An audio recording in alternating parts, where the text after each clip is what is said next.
नमो नारायण, नमो नारायण। जय गौ माता, वंदे मातरम। आप भारती प्रणाम और हृदय से ओम शाम शनिश्चराय। प्रदर्शकों, मित्रों, साथियों, इस शरीर से यदि लगाव है, इस शरीर से प्रेम है, तो हर रोज मॉर्निंग वॉक और आसन जरूर करो। सांसों से प्रेम है तो सांसों को संतुलित करने के लिए नाड़ी शोधन प्राणायाम जरूर करो। और यदि आत्मा से प्रेम है तो गुरु जी महाराज जी के दिए हुए ज्ञान का ध्यान करो। है परमात्मा से प्रेम तो समर्पण करो और सेवा करो, जीवन खुशियों से भरा रहेगा। नमो नारायण, नमो नारायण। मित्रों, साथियों, 9 अक्टूबर 2024 बृहस्पति देव वृषभ राशि में 119 दिनों के लिए वक्री होने, लगभग 4 महीने के आसपास, 4 महीना समझ लीजिए, बृहस्पति देव वृषभ राशि में वक्री हो गए। मेरे राशिवासियों और मित्रों, साथियों, वर्ष 2024 के 4 महीने बचे, मतलब लगभग समाप्ति की ओर जा रहा है। और सुख, समृद्धि, वैभव, ज्ञान, विवेक, धन और सौभाग्य के प्रतीक और 9 के 9 ग्रहों में सबसे नैसर्गिक शुभ ग्रह देवगुरु बृहस्पति अपनी गति में परिवर्तन कर रहे हैं। देवगुरु बृहस्पति वक्री हो रहे हैं। मित्रों, साथियों, जब कोई ग्रह अपनी नैसर्गिक गति में परिवर्तन करता है तब उसका प्रभाव जनमानस पर अवश्य पड़ता है। ग्रहदेव की गति के परिवर्तन से उसके परिणामों में अवश्य परिवर्तन आता है। ये जो वीडियो है, देवगुरु बृहस्पति के वृषभ राशि में वक्री यानी गति बदलने के प्रभाव का 12 राशियों पर क्या प्रभाव रहेगा उसके ऊपर है। 9 अक्टूबर 2024 से लेकर 4 फरवरी 2025 तक बृहस्पति देव वक्री रहेंगे। जब भी कोई ग्रह वक्री होता है तो उसका बल बढ़ता है। और बृहस्पति देव नैसर्गिक शुभ ग्रह है, और नैसर्गिक शुभ ग्रह वक्री होता है तो चेष्टा बल बढ़ता है। तो इन 4 महीनों में बृहस्पति देव क्या फल प्रदान करेंगे 12 राशियों पर। 12 राशियों पर बृहस्पति देव के वक्री गति का, गति परिवर्तन का क्या उतार या चढ़ाव देखने को मिलेगा, इस सारी जानकारी इस वीडियो में देना चाहता हूं। मित्रों, साथियों, मुझे पता है आपको राशिफल पसंद है, लेकिन थोड़ा सा बृहस्पति देव के बारे में जान लीजिए। जानकर जब आप राशिफल देखेंगे ना तो आपको अधिक लाभ मिलेगा। और यदि आप नहीं जानना चाहते हैं तो आपके YouTube चैनल पर अब तो वीडियो फॉरवर्ड की पूरी व्यवस्था है, आप इसको फॉरवर्ड कर दीजिएगा और आप राशिफल सुन लीजिएगा। लेकिन जो मैं बोलने जा रहा हूं उसको सुनना बहुत जरूरी है, क्योंकि सिद्धांतों को समझ लेंगे तो चीजें समझ में आ जाएंगी। मानव जीवन पर देवगुरु बृहस्पति का अपना एक प्रभाव है। जीवन के सुख, समृद्धि, स्वास्थ्य, सकारात्मकता बिना देवगुरु बृहस्पति की कृपा से संभव नहीं है। और महर्षि पाराशर बहुत जोर देकर कहते हैं कि देवगुरु बृहस्पति किसी भी जातक की जन्म कुंडली में शुभ अवस्था में लगन में विराजमान है या लगन में संचरण कर रहे हैं तो जन्म कुंडली के 1.25 लाख दोषों को दूर करते हैं। 13 अक्टूबर 2024 से 7 नवंबर के बीच में दीपावली का 5 दिवसीय पावन पर्व है। ये दोनों ही नैसर्गिक यानी शुक्रदेव और बृहस्पति देव का दृश्य संबंध बनेगा। बृहस्पति देव शक्ति के स्वरूप यानी विष्णु भगवान श्री हरि विष्णु का स्वरूप बृहस्पति देव को माना गया है, और शुक्रदेव लक्ष्मी के प्रतीक माने गए, तो यहां लक्ष्मी नारायण योग बनेगा। इन दोनों नैसर्गिक शुभ ग्रहों की आपस में शुभ दृष्टि की वजह से आर्थिक स्रोतों में वृद्धि होगी, धन परिवार में सुख समृद्धि रहेगी। आप जमीन खरीद सकते हैं, आप घर खरीद सकते हैं, आप प्लॉट खरीद सकते हैं, आप वाहन खरीद सकते हैं। किसी भी तरह का निवेश या विस्तार का अवसर बृहस्पति देव देते हैं। समय अच्छा माना गया है। अब आपके जन्म कुंडली में बृहस्पति देव किस भाव में वक्री हो रहे हैं उस पर मैं राशिफल में बताऊंगा, लेकिन थोड़ा सा इस समय समझिए। मित्रों, साथियों, बृहस्पति वृषभ राशि में वक्री हो रहे हैं, और वृषभ राशि में 3 नक्षत्र आ रहे हैं, कृतिका, रोहिणी और मृगशिरा। कृतिका नक्षत्र स्वामी सूर्यदेव है, रोहिणी नक्षत्र स्वामी चंद्रदेव है, और मृगशिरा नक्षत्र स्वामी मंगलदेव है। और 2 ग्रह तो विशेष रूप से बृहस्पति देव के अति मित्र है। इसलिए जो मैं कहने जा रहा हूं कि वृषभ राशि में बृहस्पति देव का वक्री होना शुभ फल प्रदान करेंगे, अशुभ नहीं, इस बात का ध्यान रखिएगा। इसीलिए हम लोगों को व्यर्थ के भ्रम से बाहर आना है। बृहस्पति देव वक्री हो रहा है, कोई भी ग्रह वक्री हो रहा है, हमेशा अशुभ फल प्रदान नहीं करता है, और यही गलती अमूमन सभी लोग कर जाते हैं। ग्रह वक्री यानी टेढ़ी चाल से चलेगा यानी हमारा नुकसान होगा, ऐसा होता नहीं है साथियों। ये मेरा अनुभव है, इसलिए मैंने कहा थोड़ी देर में बोलना चाहता हूं, और मेरे विचारों को सुनकर आप राशिफल देखेंगे तो आपको अच्छा लगेगा। मैंने विद्वानों से सुना है, और ऋषि पाराशर जी ने भी अच्छा संदेश दिया कि शुभ ग्रह जब भी, नैसर्गिक शुभ ग्रह जब भी वक्री होगा, उसकी शक्ति उस उच्च के ग्रह के समान हो जाएगी। जब उच्च ग्रह अच्छा फल प्रदान करते हैं तो वक्री ग्रह से क्यों डरना चाह रहे हो भाई आप? वक्री ग्रह, जब ग्रह वक्री होता तो एक घर पीछे का फल भी देता है, यानी वो अपने यानी पीछे से आ रहा है वो, तो जो हमारी पेंडिंग कर्म है वो दिखाता है। तो उस घर से संबंधित पेंडिंग कर्मों को हमें पूरा करना पड़ेगा, तभी हमको लाभ मिलेगा। यदि हमारी जन्म कुंडली में बृहस्पति देव अनुकूल है तो हमारे जीवन की गाड़ी सुगमतापूर्वक अपनों के साथ आगे बढ़ जाएगी। भारतीय ज्योतिष में बृहस्पति देव को 9 के 9 ग्रहों में से शुभ ग्रह माना है। शास्त्रों में बृहस्पति देव संयमशील धर्म के कारक माने गए। प्राय सभी ज्योतिष ग्रहों में बृहस्पति देव को साधुवर्ती, आध्यात्मिकता, दिव्यता, ब्रह्म विद्या से संबंध माना है। और वैदिक ज्योतिष में बृहस्पति को आकाश तत्व को माना है। बृहस्पति का विशेष गुण है विशालता, विकास, कर्म, धर्म, दर्शन, ज्ञान, समृद्धि, इसके कारक बृहस्पति देव है। बृहस्पति देव अनुकूल है तो सात्विक गुणों का विकास होगा, समाज में मान प्रतिष्ठा पदों की प्राप्ति होगी। बृहस्पति देव एक राशि में 12 से 13 महीना रहते हैं। ये 1 से 12, 13 महीने का एक राशि में संचरण है। किसी भी जातक के जीवन में होने वाले शुभ कार्यों के लिए बृहस्पति देव का काफी अनुकूल माना गया है। और यदि जातक की जन्मकुल में निजगत कर्मों की वजह से बृहस्पति देव अनुकूल नहीं तो शुभ कार्य नहीं होते। साथी 2 राशियां हैं, धनु और मीन। धन राशि अग्नि तत्व राशि और मीन राशि जल तत्व राशि है। अग्नि और जल तत्व राशियों के स्वामी है बृहस्पति देव, और जल तत्व राशि कर्क में बृहस्पति देव ऊंच के होते हैं, जबकि शनिदेव मकर राशि में, शनिदेव जो मकर राशि है उसमें बृहस्पति देव को नीच माना गया है। लाल किताब कहते हैं कि बृहस्पति देव को ब्रह्मांड और मानव के अंदर बाहर भीतर हवा का कारक माना है, यानी प्राणवायु, जीवन शक्ति का कारण माना है बृहस्पति देव। बृहस्पति देव अज्ञान के पथ से मानव को हटाकर जीवन की पूर्णता की ओर ले जाने के लिए प्रेरित करते हैं। यदि लगन में बृहस्पति देव बड़ा शुभ माना गया है और व्यक्ति को वैभव और सुख की, समृद्धि की प्राप्ति होती। और लगन में बृहस्पति देव है और प्रतिकूल अवस्था में है तो मेरा विश्वास करिएगा उस व्यक्ति के अंदर प्रतिकूल अवस्था में भी कुछ न कुछ चमत्कारी गुण जरूर होगा। सूर्यदेव, चंद्रदेव, मंगलदेव बृहस्पति देव के मित्र हैं। काल पुरुष की कुंडली के अनुसार बृहस्पति देव 9वें और 12वें भाव में स्वग्रही होते हैं। बृहस्पति देव अध्यात्म, शिक्षा और कार्यों के कारक है। जिस जातक की जन्म कुंडली में बृहस्पति देव अनुकूल नहीं है, सांस से संबंधित तकलीफ देखी गई है, दमा, मतलब कि वेदर चेंजिंग में श्वास संबंधी प्रॉब्लम आएगी। और यदि बृहस्पति देव 6ठे भाव में है आपके, तो आपके पिता को सांस की तकलीफ होगी, दमा की शिकायत हो सकती है। वे लोग जो शिक्षा संबंधी क्षेत्र में कुछ परिवर्तन करना चाहते, उनके लिए क्या संदेश दे रहा है बृहस्पति देव?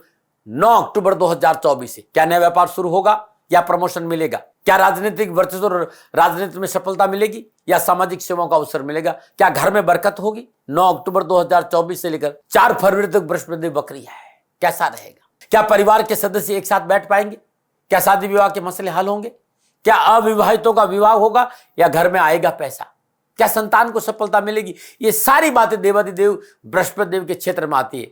अब हमको और आपको झांकना होगा अपने भीतर में कि हम कहां खड़े, या देवगुरु बृहस्पति लक्ष्य प्राप्ति में सहायक सिद्ध होंगे या फिर आएगी बाधा। मित्रों, साथियों, राशिफल पे आना चाहता हूं, लेकिन मैं चाहता हूं कि एक जानकारी आपको और मिल जाए कि बकरी है क्या। मित्रों, साथियों, हर ग्रह की अपनी एक सीधी चाल है जिसे मार्गी कहते हैं। सूर्यदेव और चंद्रदेव कभी टेढ़ी चाल नहीं चलते, सदा मार्गी रहते हैं, वो वक्री नहीं होते। राहुदेव और केतुदेव सदा वक्री अवस्था में संचरण कर रहे हैं, लेकिन बुधदेव, मंगलदेव, बृहस्पति देव, शुक्रदेव और शनिदेव वक्री भी होते हैं और मार्गी भी होते हैं, दोनों अवस्था में संचरण करते हैं। प्रत्येक साल में कोई भी ग्रह से, सूर्य से कोई भी ग्रह अपनी रिलेटिव डिस्टेंस और एंगुलर डिस्टेंस के कारण जब कोई ग्रह सूर्य देव के एक निश्चित डिग्री पर से दूर चला जाता है तो पृथ्वी से हमें पीछे आता हुआ दिखाई देता है वो ग्रह। एक्चुअल में भचक्र में, सौर मंडल में कोई भी ग्रह पीछे नहीं जा रहा है, लेकिन रिलेटिव मोशन के कारण वो हमें पीछे जाता दिखाई देता है।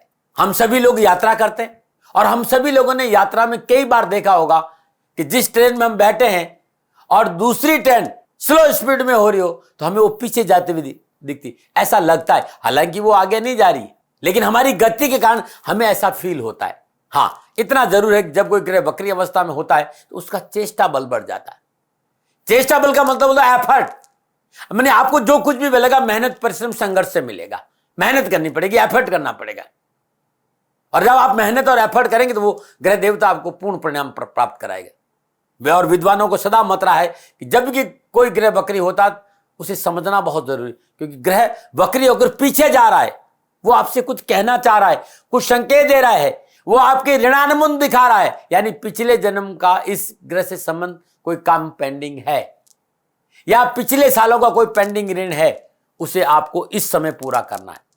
इन 4 महीनों में बहुत से काम, बृहस्पति से संबंधित काम आपके सामने आएंगे जो पीछे आपने छोड़ दिए। कुछ काम शुभ भी हो सकते हैं, कुछ परेशानी वाले। बस आपको ये देखना है कि हैंडल कैसे करना है। अपने आप को व्यवस्थित कीजिए। बृहस्पति धर्म के कारक है, नैसर्गिक शुभ ग्रह है। वक्री अवस्था में डरने की जरूरत नहीं है। इस समय आपको नैतिकता का दामन पकड़ना चाहिए। जीवन में पवित्रता और परिशुद्धता रखनी चाहिए। पुण्य और धर्म का दामन पकड़िए। सेवा पे ध्यान दीजिए। गरीब की मदद करिएगा। अपने शिक्षकों और अपने गुरुजनों को आदत करिएगा। और यदि आप अध्यात्म मार्ग पर सदगुरु की शरणागत रहिएगा। व्यर्थ के आवरण से बाहर आकर पुण्य और सेवा और धर्म की डगर पर चलेंगे तो बृहस्पति देव आपको शुभ फल प्रदान करेंगे। 4 महीना बहुत लंबे होते हैं साथियों, और 4 महीनों के लिए बृहस्पति देव वक्री होंगे। इस समय जिस भाव में आप में संचरण कर रहे हैं उससे एक घर पीछे का फल भी बृहस्पति देव देंगे। इस बात का ध्यान रखिएगा। ये बृहस्पति देव के बारे में मेरी कुछ जानकारी आपके लिए थी।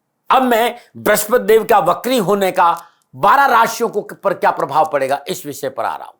बृहस्पति देव 9 अक्टूबर 2024 को वक्री होंगे और 4 फरवरी 2025 तक वक्री रहेंगे। 12 राशियों पर इसका क्या प्रभाव रहेगा। ये जो राशिफल है ना, ये व्यक्तिगत नहीं है, ये जनरल राशिफल है। और राशिफल चंद्र राशि नाम राशि पर आधारित है। राशिफल में मैंने लगन का ध्यान रखा, ये मेष लगन और मेष राशि दोनों के लिए। लेकिन मैं पुनः कहूंगा कि ये जनरल प्रोडक्शन है। आप ये जानना चाहते हैं कि ये 4 महीने बृहस्पति देव आपके लिए क्या फल प्रदान करेंगे, तो नीचे नंबर आ रहा है, उन नंबरों पर संपर्क करके आप जानकारी हासिल कर सकते हैं। मित्रों साथियों, लेकिन मैं सभी लोगों से एक बात कहना चाहता हूं। आप चाहते हैं कि बृहस्पति देव आपको अनुकूल फल प्रदान करें, हर रोज तुलसी मैया को जल जरूर दें। हर रोज विष्णु अष्टोत्तर नामावली का पाठ करें और ओम नमो भगवती वासुदेवाय नमः इस मंत्र का जाप जरूर करें। ये सबके लिए, ये 12 के 12 राशियों के लिए उपाय है। और एक बात और कहना चाहता हूं, मैं वैसे राशि वाइज जरूर बताऊंगा, लेकिन मैं यहां बता देता हूं कि 12 मुखी रुद्राक्ष 4 दाने और गौरी शंकर रुद्राक्ष 1 दाना गले में धारण करेंगे। बृहस्पति देव की कृपा से आपके सारे काम बनेंगे और आपकी परेशानी का निवारण हो जाएगा। न मना रहे। अब मैं राशि चक्र की 7वीं राशि यानी तुला राशि, भचक्र की 7वीं राशि तुला राशि के लिए बृहस्पति देव का जो वक्री होना है 9 अक्टूबर 2024 से 4 फरवरी 2025 तक, तुला राशि वालों के लिए बृहस्पति देव का वक्री होना क्या संकेत दे रहा है। तुला राशि वालों के लिए बृहस्पति देव 3रे और 6ठे भाव के स्वामी होकर वृषभ राशि 8वें भाव में वक्री होंगे। 8वें भाव में विराजमान बृहस्पति देव की 5वीं दृष्टि 12वें भाव कन्या राशि पर है, 7वीं दृष्टि वृश्चिक राशि धन भाव पर है और 9वीं दृष्टि मकर राशि 4th भाव पर है। 9 अक्टूबर 2024 से 4 फरवरी 2025 तक बृहस्पति देव वक्री अवस्था में वृषभ राशि 8वें भाव में 119 दिनों के लिए संचरण करेंगे। एक घर पीछे का फल भी देंगे, ध्यान रखिएगा, यानी वो 7वें घर का फल भी देंगे। 8वां भाव अध्यात्म में शोध है, रहस्य है, गहरी साधनाओं का भाव है।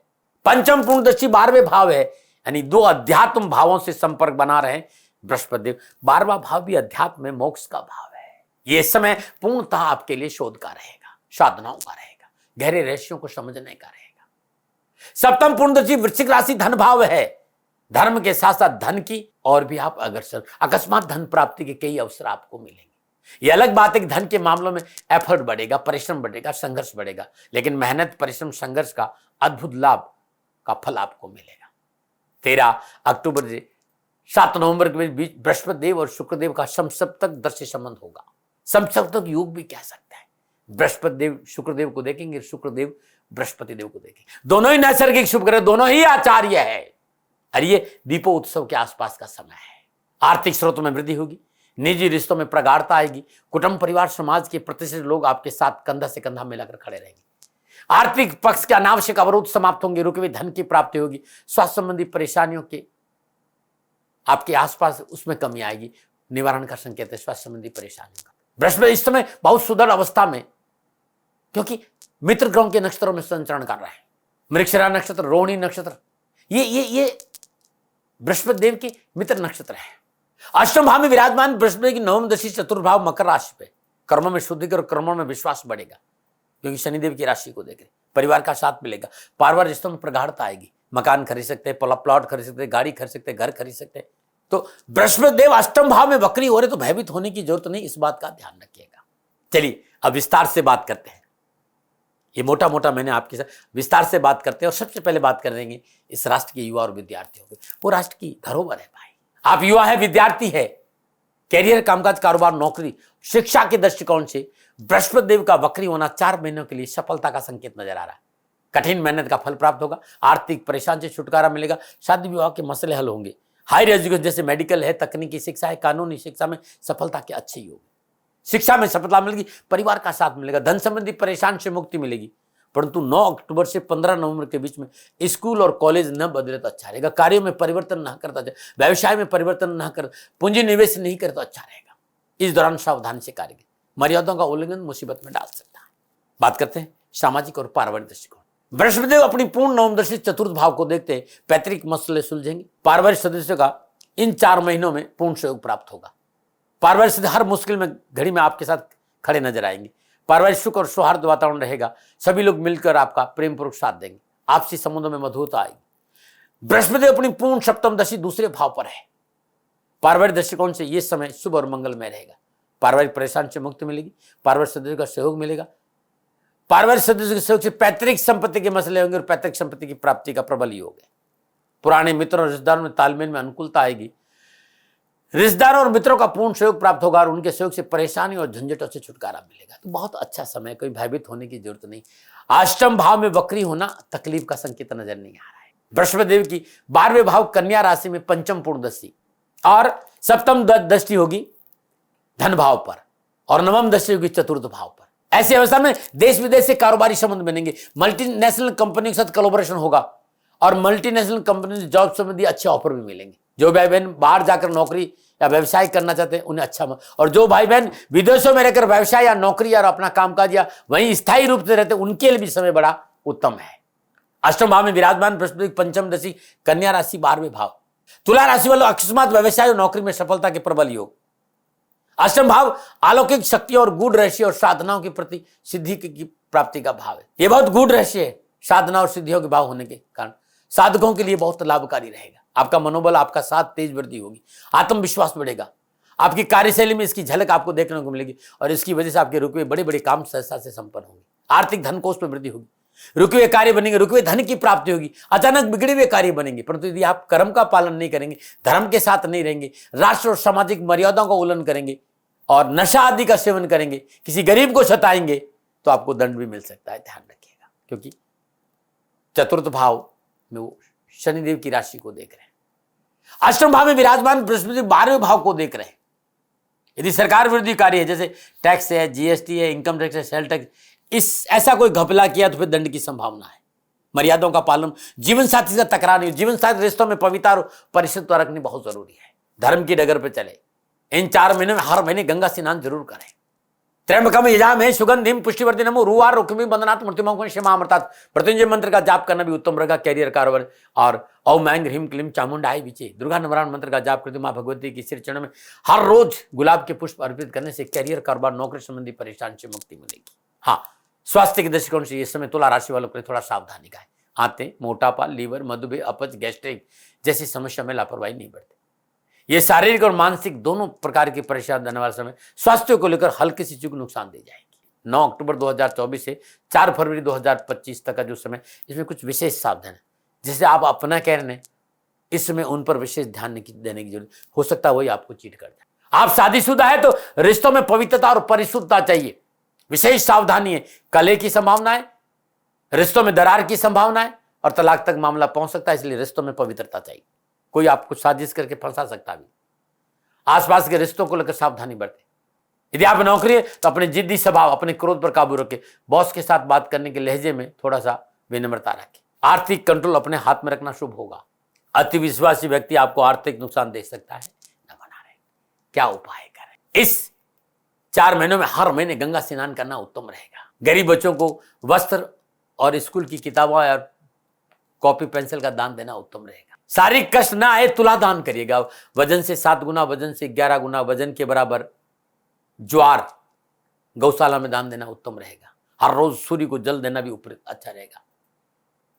अपने शयन कक्ष में बृहस्पति ग्रह का पिरामिड शयन कक्ष में रखना उत्तम रहेगा।